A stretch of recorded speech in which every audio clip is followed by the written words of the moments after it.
matagumpay na ginanap ang bagong chartering of Barcelona, Spain Conquer Eagles Club at induction din ng mga bagong miyembro ng Eagles Club sa Madrid.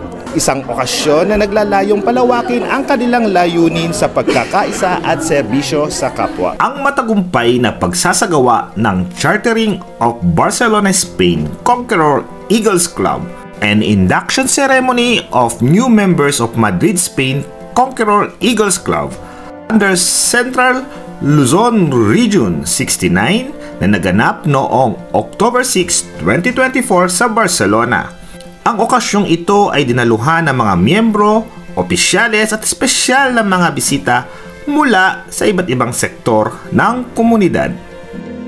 Sinimula ng programa sa isang taimtim na panalangin na ang kanilang universal prayer.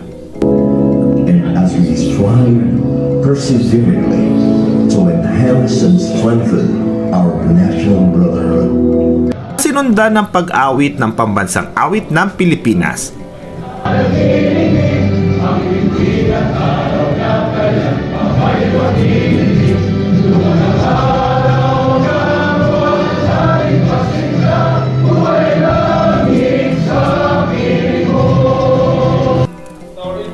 Pagkatapos nito, formal na binuksan ang programa sa pamamagitan ng mga pambungad na pananalita mula sa ikalawang Pangulo ng BSCEC na si Ginoong Igel Melchor C. Galvan.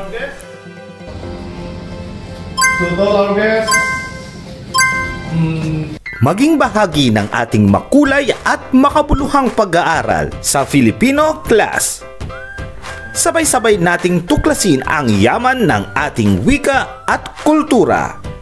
Dito lamang sa Eskwela Hiraya tuwing Sabado sa ganap na ika-4 ng hapon sa Calle Villaruel, numero 8, Barcelona, Spain. Our MVP, Eagle, Kuya Jason Masa, our Regional Governor, Kuya Ronald Vasquez. Welcome and good afternoon.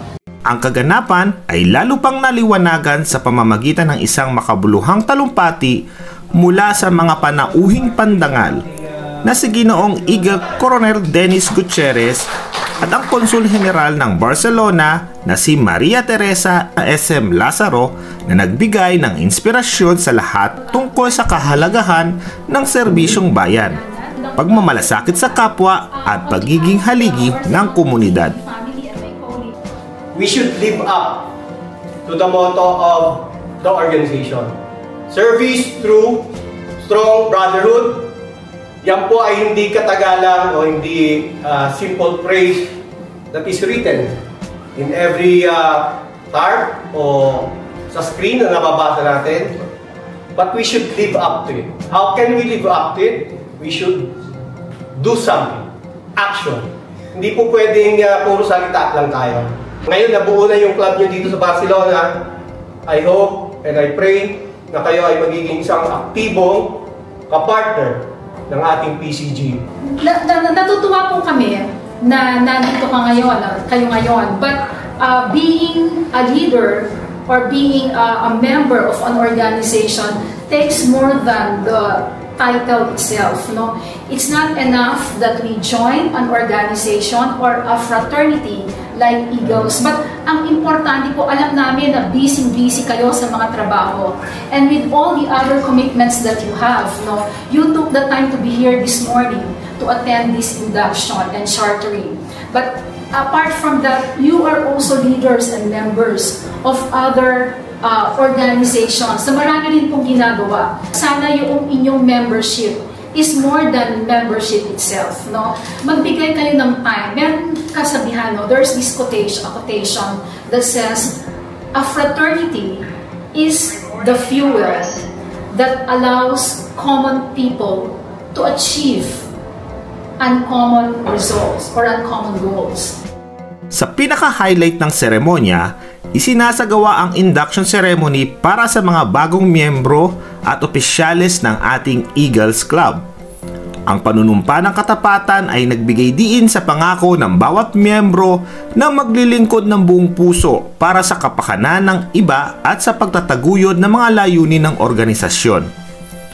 Ang bagong talumpati at simbolikong pagbibigay ng mga charter at mga simbolo ng Eagles Club ay masayang tinanggap ng mga bagong opisyales. To carry the pursuit and ideals of the Philippine Eagles, do hereby solemnly make oath that I shall defend the book at all times, said Eagles Constitution, as well as all laws, rules and regulations duly promulgated by the Philippine Eagles and by my club. Matapos ang seremonya ng panunumpa, nagkaroon ng fellowship kung saan nagkaroon ng pagkakataon ang mga miyembro at bisita na magbahagi ng kanilang karanasan, mas lalo pang magkaisa at ipagdiwang ang kanilang mga bagong responsibilidad bilang bahagi ng Eagles Club. Ano po ba yung mga pangunahing programa ng Eagles Club dito sa Barcelona? Ang mga pangunahing programa ay magkakaroon ng outreach dito sa Barcelona. Tulungan natin yung mga kapuspalad at at the same time, unang-una kasi ang Fraternal Order of Eagles ay isang fraternity na inuuna namin ang mga member namin na tutulungan. Before kami tutulong ng iba, tulungan mo muna namin ang mga nasa loob ng fraternity. Yun ang goal namin. And at the same time, pagkatapos may mga programa kami na talagang naka-direct kung ano yung mga in line with the objective of the Consulate General, ay tutulong kami sa pangunguna ni Consul General Maria Teresa Lazaro. Ang asahan nyo lang sa aming grupo na Barcelona, Spain, Conqueror Eagles Club ay yung tulong namin. Because kung ano man yung hihingi sa amin at lalapit ng tulong at kaya namin ay bibigay namin. For example, assistance kung may mga security yan. Any assistance na may bibigay ng club namin ay handa kaming tumulong because we are non-partisan, we are non-political. Kung sino yung lalapit sa amin, yun ang tutulungan namin. Ivan.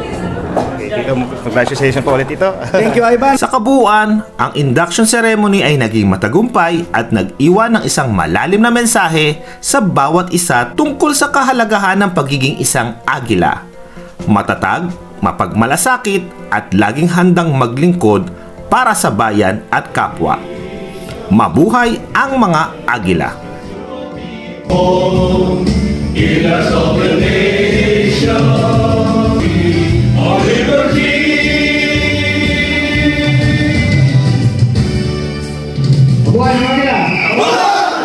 Halina't magsama-sama ngayong nalalapit na Kapaskuhan at maramdaman ang Paskong Pinoy sa Barcelona.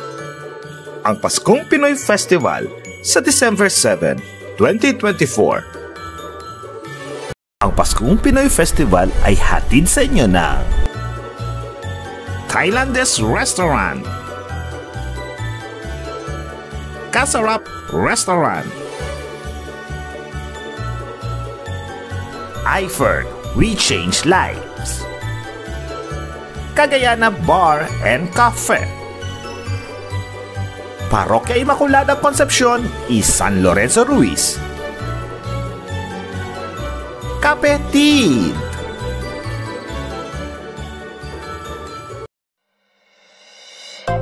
Halina't tuklasin ang mundo kasama ng Touras Travel.